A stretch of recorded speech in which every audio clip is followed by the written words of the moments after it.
بسم اللہ الرحمن الرحیم۔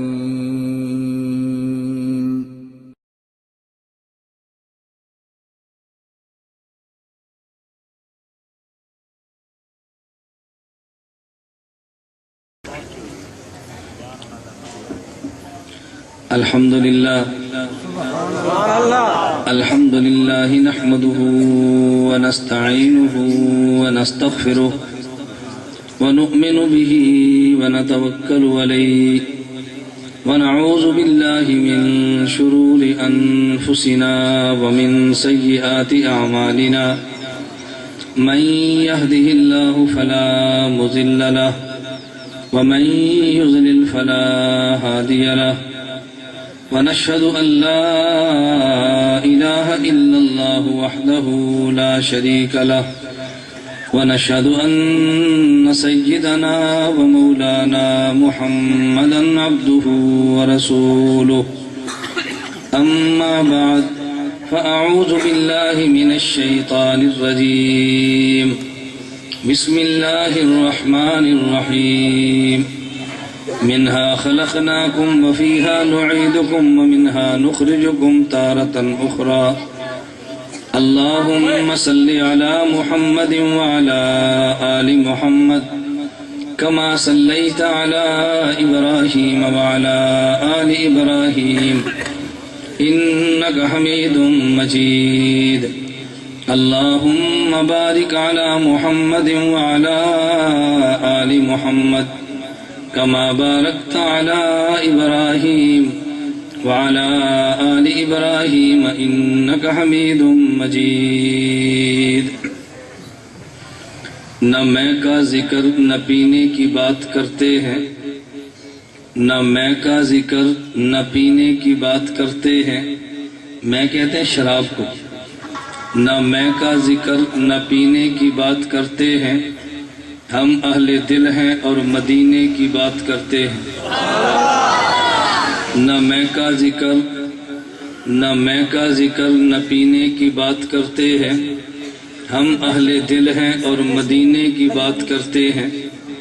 وہ مردہ دل ہے جو قائل نہیں حیات النبی کا، وہ مردہ دل ہے جو قائل نہیں حیات النبی کا، ہم زندہ دل ہیں اور جینے کی بات کرتے ہیں۔ معزز علماء کرام، میرے نہایت واجب الاحترام بزرگوں، مسلک اہل سنت والجماعت سے تعلق رکھنے والے وجود نوجوان دوستوں اور بھائیوں، ہمارے آج کے جلسے کا عنوان ہے عقیدہ حیات النبی صلی اللہ علیہ وسلم، اور میں نے حیات النبی صلی اللہ علیہ وسلم پر آپ کے شہر جتوئی میں خطابت نہیں کرنی، وکالت کرنی ہے، اور میں انشاءاللہ العزیز اس انداز میں مسئلہ سمجھاؤں گا کہ جس انداز پہ شاید آپ نے مجھ سے قبل کسی سے نہ سنا ہو۔ میں انشاءاللہ العزیز دلائل لاؤں گا، عقیدہ حیات سمجھاؤں گا، اور عموماً جب میں بیان سے قبل آیت کریمہ اپنے خطبے میں پڑھتا ہوں تو بعض اہل علم کو اشکال رہتا ہے کہ جس موضوع پر بیان ہے اس آیت کا اس موضوع سے کیا تعلق ہوگا، تو میں ان سے گزارش کرتا ہوں کہ آپ دلائل چلنے کا انتظار فرمائیں، اور پھر اس کے بعد آپ سماعت فرمائیں کہ اس آیت کا عنوان سے تعلق کیا ہے۔ اب توجہ رکھیں، میں نے جو آیت کریمہ تلاوت کی ہے، منہا خلقناکم وفیہا نعیدکم ومنہا نخرجکم تارۃ اخری، جس آیت کا معنی یہ ہے، اللہ رب العزت نے قرآن کریم میں فرمایا میں مٹی ہی سے پیدا کرتا ہوں، مٹی ہی میں بندے کو لوٹا دیتا ہوں اور اسی مٹی سے دوبارہ اٹھاؤں گا۔ منہا خلقناکم وفیہا نعیدکم ومنہا نخرجکم تارۃ اخری۔ مفسرین نے اس آیت کے تحت مرفوع اور موقوف احادیث بیان کی ہیں۔ مرفوع سے مراد وہ حدیث ہے جو رسول اللہ صلی اللہ علیہ وسلم تک جائے، اور موقوف سے مراد وہ حدیث ہے جو رسول اللہ صلی اللہ علیہ وسلم کے صحابی تک جائے، مرفوع اور موقوف دونوں قسم کی مفسرین احادیث لائے ہیں۔ ان احادیث کا خلاصہ کیا ہے کہ اللہ جس مٹی سے کسی بچے کو پیدا کرتے ہیں اسی مٹی میں اس کی قبر بنتی ہے، اور اسی قبر سے اس کو دوبارہ خدا قیامت کے دن کھڑا کریں گے۔ پتہ یہ چلا کہ جس مٹی سے بندہ پیدا ہو اسی مٹی میں دفن ہوتا ہے، اور پھر اسی مٹی سے قیامت کے دن کھڑا کیا جائے گا۔ ایک مسئلہ میرا ہے، ایک مسئلہ پیغمبر کی ذات کا ہے۔ ہم یہ دیکھیں، ایک پیغمبر کی ذات ہے اور ایک پیغمبر کی ذات کے بعد پیغمبر کا وصف ہے۔ ذات پیغمبر الگ ہے اور ایک مسئلہ اوصاف پیغمبر کا ہے۔ اگر پیغمبر کی ذات سمجھ آ گئی تو عقیدہ حیات سمجھ آئے گا۔ اگر پیغمبر کی ذات ہی سمجھ نہیں آئی تو پھر پیغمبر کی بات کیا سمجھ آئے گی؟ اس کا مطلب یہ ہے کہ پیغمبر کی ذات کو بھی خدا جس جگہ سے پیدا کرتے ہیں اسی جگہ میں دفن کرتے ہیں، اسی جگہ سے نبی قیامت کے دن اٹھایا جائے گا۔ جس پیغمبر کا ہم نے کلمہ پڑھا، خاتم الانبیاء محمد عربی صلی اللہ علیہ وسلم، اس پیغمبر کی ذات جہاں پہ دفن ہے، جہاں پیغمبر کی ذات کی وفات ہوئی، اس لیے کہ نبی جہاں وفات پاتا ہے نبی اسی جگہ پہ دفن ہوتا ہے۔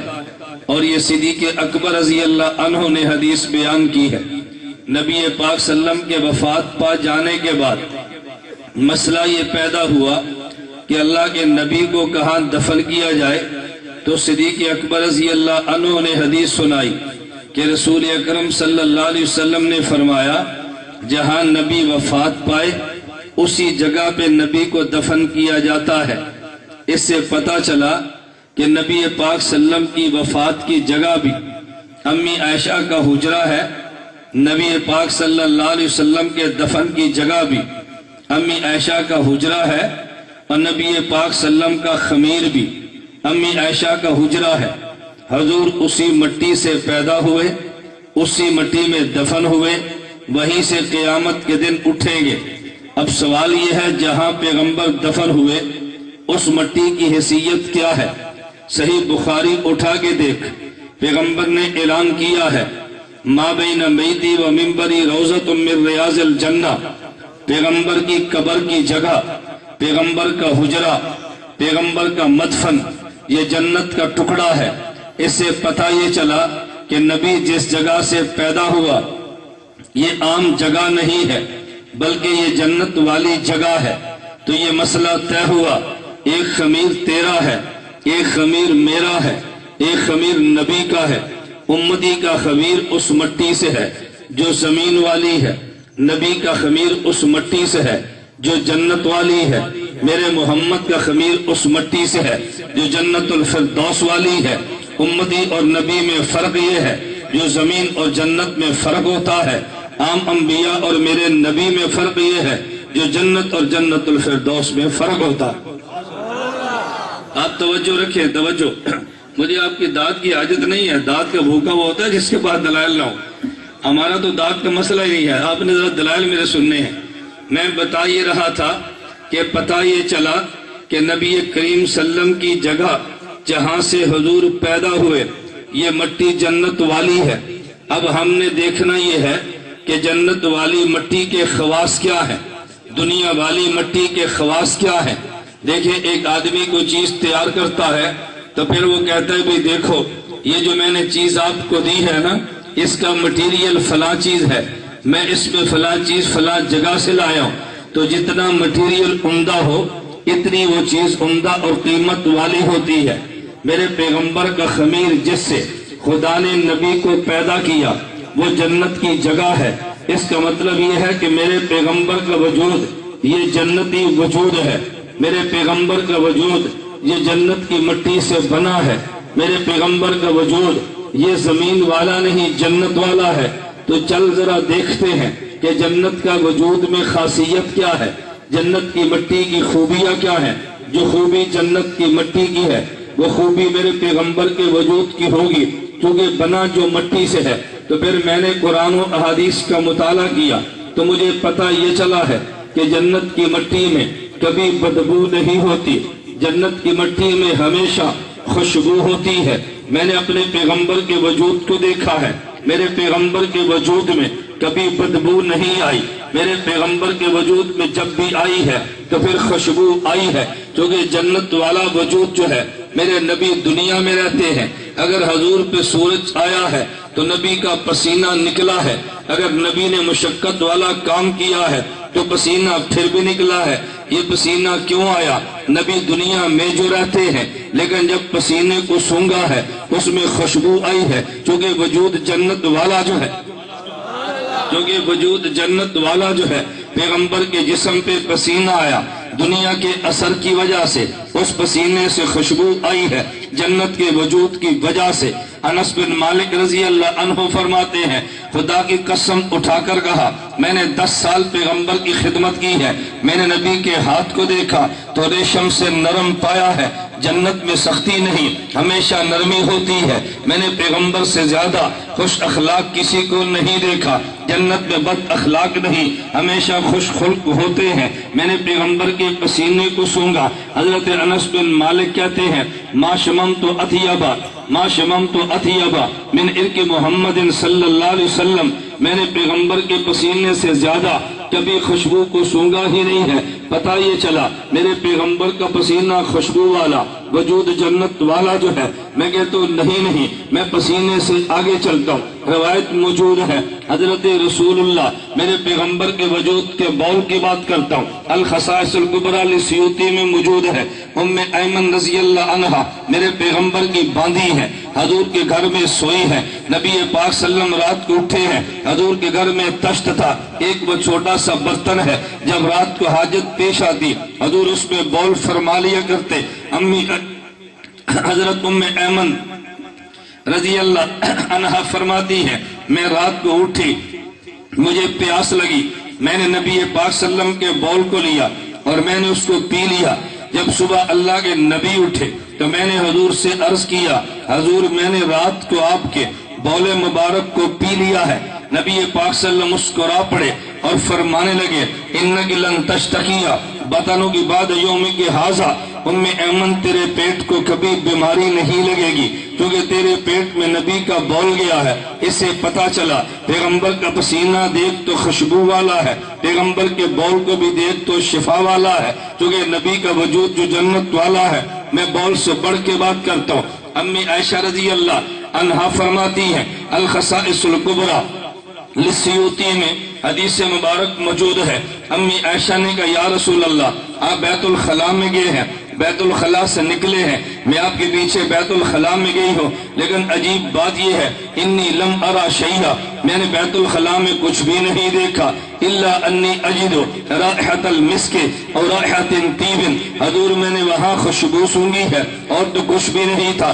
اللہ کے نبی فرمانے لگے، اے عائشہ ارواحنا اجسادنا تنبت علی ارواح الجنہ، نبی کے جنت کی وجود کی تربیت یوں ہوتی ہے جیسے جنتی کے روح کی تربیت ہوتی ہے، نبی کے جسم کی تربیت جنتی کی روح کی طرح ہے۔ اب پیغمبر نے بات سمجھائی ہے کہ نبی کے وجود مبارک سے اگر براز مبارک بھی نکلے تو وہ بھی خوشبو والا ہے، نبی کا پسینہ نکلے تب بھی خوشبو ہے، نبی کا بول آئے تب بھی خوشبو ہے، پیغمبر کا براز مبارک آئے تو تب بھی خوشبو ہے، کیونکہ نبی کا وجود جو جنت والا ہے، جنت میں بدبو نہیں ہے۔ تو میرے پیغمبر کے وجود میں الیاذ باللہ بدبو کا تصور بھی نہیں ہے۔ میں نے جنت کو پڑھا ہے تو مجھے نظر آیا جنت میں کثافت نہیں ہے، جنت میں لطافت ہوتی ہے۔ میں نے نبی کے وجود کو دیکھا ہے، میرا پیغمبر کا وجود مجھے سراپا لطافت نظر آیا ہے۔ اور کہاں کہاں پہ دیکھا، اللہ کے نبی امی آمنہ کی ابھی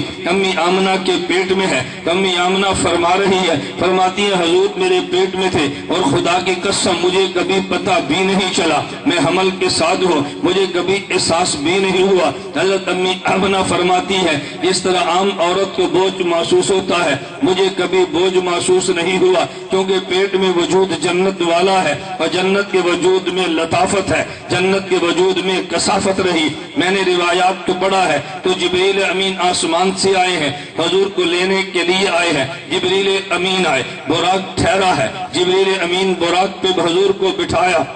جبریل امین اللہ کے نبی کو لے کر چلے ہیں، براق مکہ سے چلا، مدینہ رکا ہے، مدینہ منورہ سے چلا تو دور سینا پہ رکا ہے، دور سینا سے رکا چلا تو بیت اللحم پہ رکا ہے، بیت اللحم سے چلا تو مدین پہ رکا ہے، مدین سے چلا تو بیت المقدس پہ رکا ہے۔ پھر نبی کا سفر بیت المقدس سے شروع ہوا، حضور پہلے آسمان پر گئے ہیں، دوسرے آسمان پر گئے ہیں، تیسرے آسمان پر گئے ہیں، چوتھے آسمان پہ گئے ہیں، پانچویں آسمان پہ گئے ہیں، چھٹے اور ساتویں آسمان پہ گئے ہیں۔ نبی کا وجود کثافت والا نہیں ہے، نبی کا وجود لطافت والا ہے۔ حضور 7 آسمانوں سے اوپر گئے ہیں تو سدرۃ المنتہا پہ گئے، سدرہ بیری کا نام ہے، منتہا آخری اسٹیشن کا نام ہے، جسے ہم جنکشن اپنی زبان میں کہتے ہیں۔ اوپر والے فرشتے اگر احکام لے کر آئے تو سدرہ سے نیچے نہیں آتے، نیچے والے اعمال لے کر جائے تو سدرہ سے اوپر نہیں جاتے۔ لیکن میرے پیغمبر کو دیکھ، جبریل امین اوپر نہیں گئے، میرے پیغمبر وہاں سے بھی اوپر گئے ہیں، جبریل رک گیا ہے، حضور چلے گئے ہیں۔ اوپر جانے کے لیے کثافت نہیں لطافت چاہیے، تو میرے محمد کے وجود میں لطافت جبریل سے بھی زیادہ ہے۔ جبریل رکا ہے، حضور عرش تک گئے، حضور عرش تک گئے ہیں۔ یہ میرے نبی کا لطافت والا وجود ہے۔ توجہ رکھنا، ادھر صدیق اکبر کو دیکھا، یہ ہجرت کی رات ہے۔ صدیق اکبر رضی اللہ عنہ نے نبی پاک صلی اللہ علیہ وسلم کے ساتھ ہجرت کی رات کو سفر کیا ہے تو سیدنا صدیق اکبر نے حضور کو کندھوں پہ اٹھا لیا۔ دونوں کی عمر میں زیادہ فرق تو نہیں ہے، 2 سال کا فرق ہے۔ صدیق اکبر وجود میں زیادہ مضبوط تو نہیں ہے، کمزور جسم والے ہیں، اور زمین سے لے کے غار تک کا 3 کلومیٹر کا سفر بنتا ہے، اس غار پہ چلنا مشکل ہے، لیکن صدیق حضور کو کندھے پہ بٹھا کے جا رہے ہیں۔ اگر یہ بوجھ والا ہوتا صدیق کیسے اٹھا لیتا؟ پیغمبر کا لطافت والا وجود ہے، صدیق زمین سے اٹھا کے نبی کو غار تک لے کر گیا ہے۔ میں نے کہا جنت کے وجود میں کثافت نہیں ہے، جنت کے وجود میں لطافت ہے، تو میرے پیغمبر کے وجود میں بھی لطافت کثافت نہیں ہے۔ میں نے جنت کو پڑھا ہے تو جنت مجھے بے عیب نظر آئی ہے، جنت میں کبھی عیب نہیں ہوتا۔ میں نے اپنے پیغمبر کے وجود کو دیکھا ہے، پیغمبر کی ذات میں عیب ہی نہیں ہے، پیغمبر سراپے خوبیاں ہیں، کیونکہ جنت میں عیب نہیں۔ میرے محمد کا وجود جنت والا ہے، اس میں کوئی عیب نہیں ہے، اس میں بھی خوبیاں ہی خوبیاں ہیں۔ اس لیے اہل سنت کا عقیدہ ہے کہ جنت میں گناہ نہیں ہوتا۔ نبی کا وجود جنت والا ہے، نبی بھی گناہ نہیں کرتا، یہ جنت والا وجود ہے۔ بتا گناہ کرے گا کیسے؟ نبی کا جنت والا وجود ہے، یہ کبھی گناہ نہیں کرتا۔ بلکہ میں یہ نہیں کہتا نبی گناہ سے بچتا ہے، میں کہتا ہوں نہیں، خدا نبی کو گناہ سے بچاتا ہے۔ بچنا اور ہوتا ہے، بچانا اور ہوتا ہے۔ اس کی مثال دوں گا تاکہ تجھے بات سمجھ آئے۔ جب ماں کے پیٹ سے بچہ باہر آئے تو سردی سے بچتا ہے اور گرمی سے بچتا ہے۔ میں کہتا ہوں نانا یہ بچتا نہیں، اسے ماں بچاتی ہے۔ اگر بچہ خود آتا تو بچنا اس کے ذمے تھا، یہ خود نہیں آیا، اس کو ماں نے جنا ہے تو بچانا ماں کے ذمے ہے۔ اگر نبی اپنے سر پہ تاج نبوت رکھتا تو بچنا نبی کے ذمے تھا، نبی نے تاج نبوت رکھا نہیں ہے، خدا نے تاج نبوت سجایا ہے تو پھر پیغمبر کو گناہ سے بچایا۔ نبی میں یہ نہیں کہتا بچتا ہے، میں کہتا ہوں نبی کو خدا بچاتا ہے۔ میں یہ نہیں کہتا نبی گناہ سے محفوظ رہتا، میں کہتا ہوں خدا نبی کو گناہوں سے محفوظ رکھتا ہے، کیونکہ نبی کا وجود جنت والا۔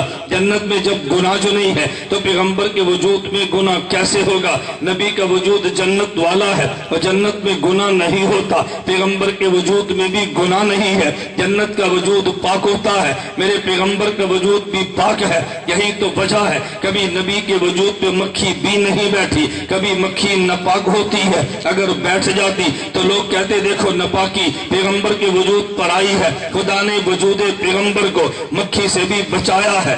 نبی کا وجود چونکہ بہت جنت والا ہے، اس لیے خدا نبی کے وجود کو گناہوں سے بچا لیتا ہے۔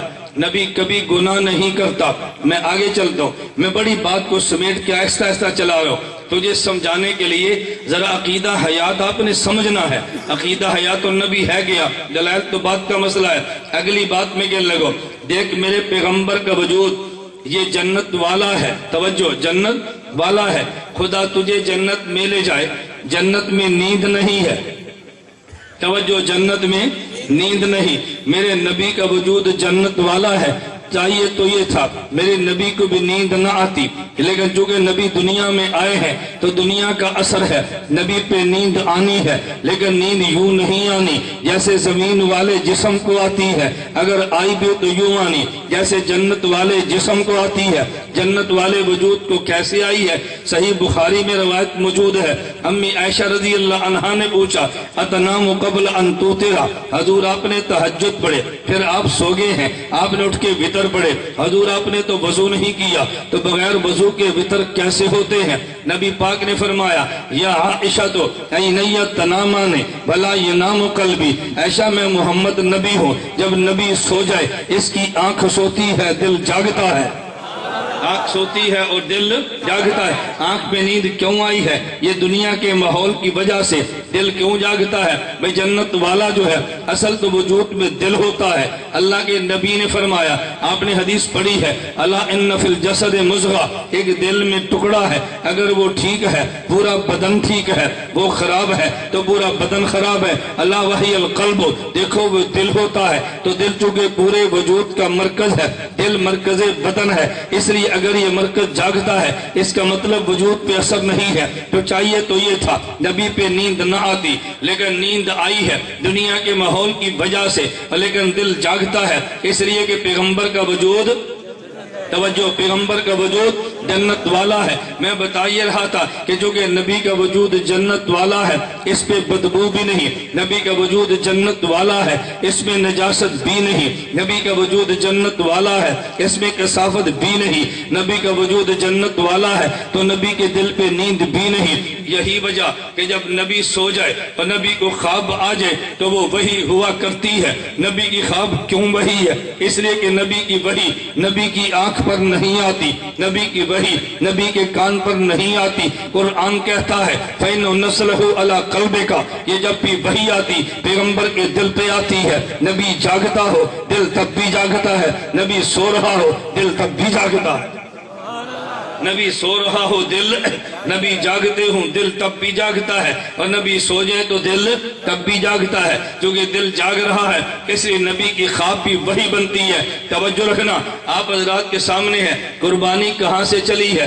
اللہ کے نبی سے صحابہ نے پوچھا ما ھذی الاضاحی، حضور قربانی کیا ہے؟ ذرا نقطہ سمجھنا، ھذی الاضاحی، حضور قربانی کیا ہے؟ فرمایا سنت ابیکم ابراہیم علیہ السلام، یہ تمہارے جد امجد ابراہیم کا طریقہ ہے جو تم نے قربانی دی ہے۔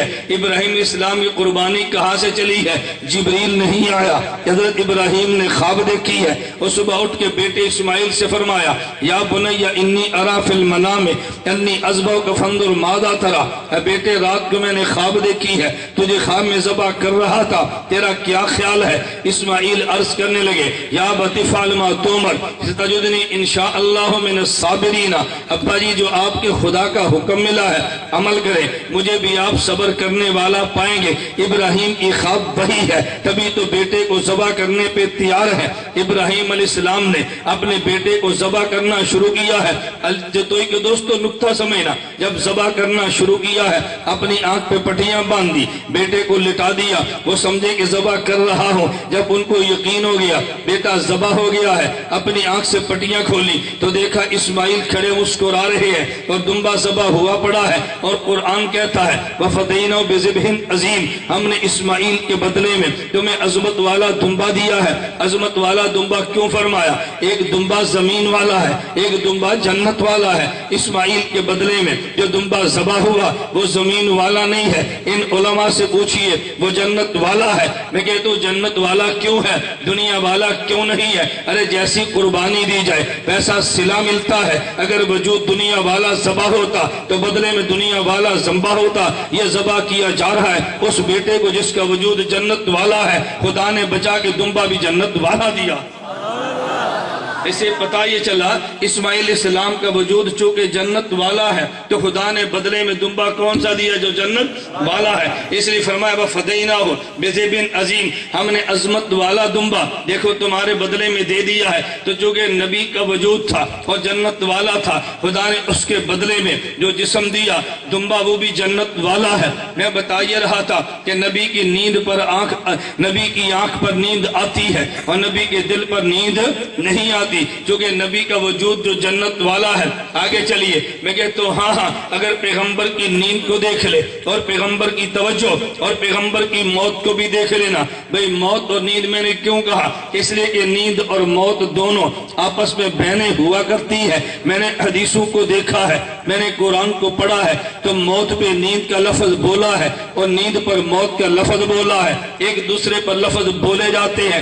آپ حضرات جب رات کو سونے لگتے ہیں تو پھر دعا مانگتے ہیں اور دعا میں الفاظ کون سے؟ اللہم بسمک انام و احیا۔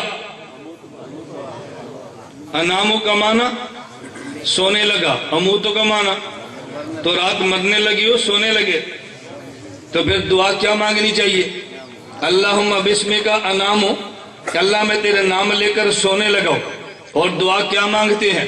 اللہم بسمک اموتو۔ تو پھر مان لینا چاہیے کہ نیند پر موت کا لفظ حدیث میں بولا گیا ہے، نیند پر موت کا لفظ بولا گیا ہے۔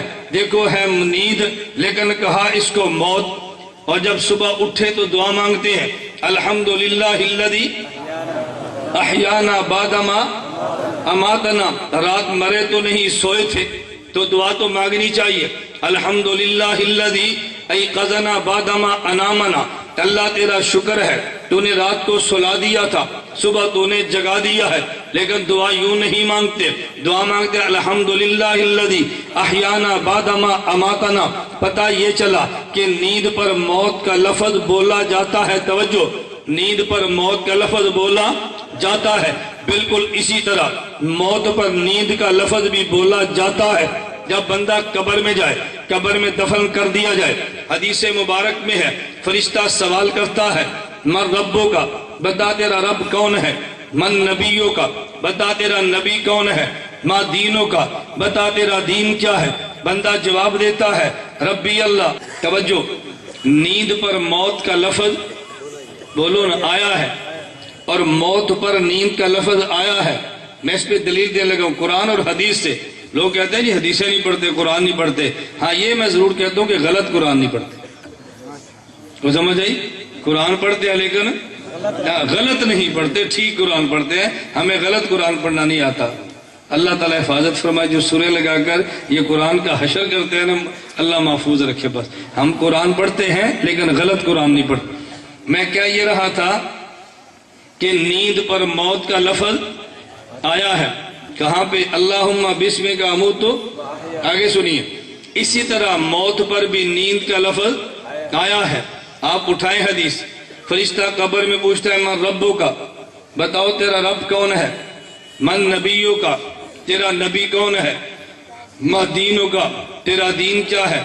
وہ جواب دیتا ہے ربی اللہ، میرا رب اللہ ہے، نبی محمد صلی اللہ علیہ وسلم، میرا نبی حضرت محمد صلی اللہ علیہ وسلم ہے، دینی الاسلام، میرا دین اسلام ہے۔ اور پھر فرشتہ کہتا ہے افرشوا لہ من الجنہ، اس کو جنت کا بچھونا دو، البسوا لہ من الجنہ، اس کو جنت کا لباس دو، وفتحوا لہ بابا الی الجنہ، میت یہاں پہ، میت وہاں، میت یہاں پہ، جنت وہاں پہ، درمیان کا دروازہ کھول دو، فیاتیہ من طیبہا وروحہا، جنت کی خوشبو اور ہوا آتی ہے۔ پھر فرشتہ کہتے ہیں نم، کیا کہتے ہیں؟ سو جا۔ یہ جنت میں مویا یا سویا ہے؟ فرشتہ کہتے ہیں نم، سو جا، کنومت العروس، جیسے پہلی رات کی دلہن سوتی ہے آج تو بھی سو جا، جیسے پہلی رات کی دلہن سوتی ہے تو بھی۔ مجھے ایک ساتھی نے چڑھ دی، پہلی رات کی دلہن سوندی ہے، میں کہ سوندی ہے اپنے کام کر کے، نہیں سمجھے؟ فرشتے نے کیا پوچھا من ربک، من نبیک، ما دینک، سوال کیے نا، بولو نا، اس نے جواب دیے نا، اپنا کام پورا ہو گیا۔ نم، اب سو جا،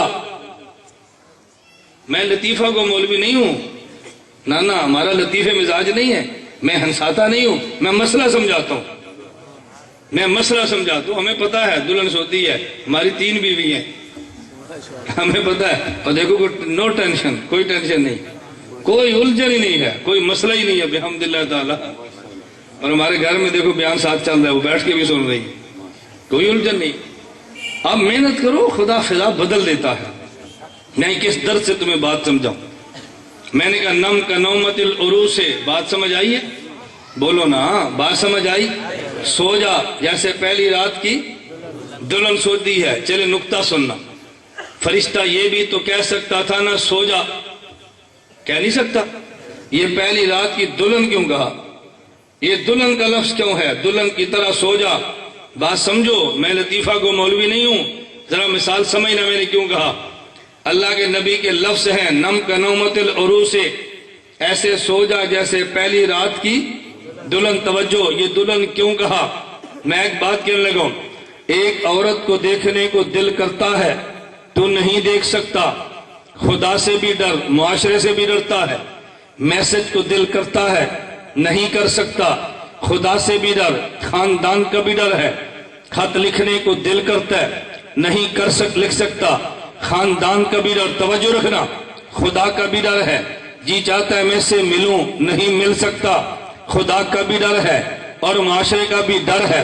جسے دیکھ نہیں سکتا، جسے لکھ نہیں سکتا، جسے چھو نہیں سکتا، جب کلمہ نکاح کے ساتھ آ جائے، باپ باہر کھڑا ہے، خاندان باہر کھڑا ہے، کوئی ڈر نہیں ہے۔ قبر ظلمت کا گھر ہے، ڈر لگتا ہے، وحشت کا گھر ہے، ڈر لگتا ہے، کیڑوں کا گھر ہے، ڈر لگتا ہے۔ کلمہ ایمان سے آ جا، کوئی ڈر نہیں ہے، جیسے اس کو دیکھنے سے ڈر سا۔ کلمہ نکاح سے آ، کوئی ڈر نہیں ہے، قبر سے ڈر لگتا ہے، کلمہ ایمان سے آ، کوئی ڈر نہیں۔ گل سمجھ آئی؟ آج وہ کلمہ نکاح سے آ، پھر کیا ڈر ہے؟ کوئی ہے ڈر؟ کوئی ڈر نہیں۔ دیکھنے کا ڈر تھا، کلمہ نکاح کے ساتھ ہے تو کوئی ڈر نہیں ہے۔ قبر جاتے ڈر لگتا ہے، کلمہ ایمان سے آ تو کوئی ڈر نہیں ہے۔ نم کا نومت العروس سے، پہلی رات کی دلہن کی طرح سو جا۔ تو میری بات سمجھ آئی؟ مولانا فضل الرحمان صاحب کے مدرسے کے شیخ الحدیث مولانا میرا بیان سنا سٹیج پہ، ڈیرہ اسماعیل خان کے 1.5 گھنٹے سنتے رہے، شیخ الحدیث تھے، بعد میں میری جان نہ چھوڑے۔